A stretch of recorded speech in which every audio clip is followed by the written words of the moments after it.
Vayakel Pikudei, a vort from the Parshah. In this week's Parshah, the pasuk says, "V'chol chacham lev yavohu v'ya'asu es kol asher tziva Hashem." Every wise-hearted person among you shall come and make everything that Hashem has commanded. Rabbi Nachman of Breslov says that the higher one's spiritual level, the more of Hashem's unconditional kindness he is able to access.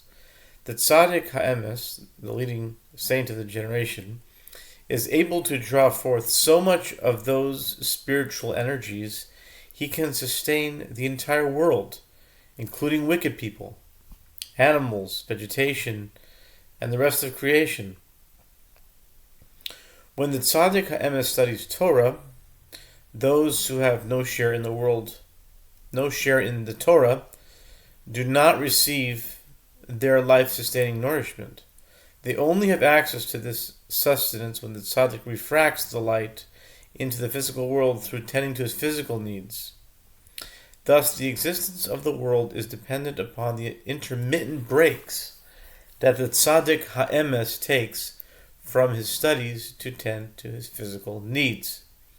At the first giving of the Torah, the Jews reached such spiritual heights that they completely deprived the forces of evil of their nourishment, inciting them to fiercely attack.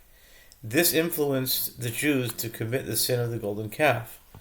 When the Torah was given for the second time, in order to not to repeat this mistake, the Jews were immediately commanded to abandon their studies to start the work of the building of the tabernacle, which provided the forces from evil with the proper nourishment.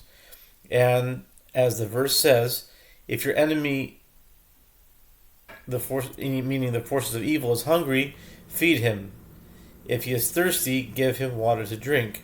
So he'll be content to some extent and not attempt to harm you. In Proverbs 25:21. Thus, the second time, the Jews did not experience any adverse consequences. A prayer's answer is dependent upon Hashem's kindness. Therefore, the tabernacle, the house of prayer, had to be infused with the spiritual energies of kindness, which, as mentioned above, is accessed through work. So, work makes one's prayers more effective. Now we can understand why the Jews were commanded to physically construct the tabernacle instead of having it built miraculously, why the commandment was issued immediately after the second giving of the Torah.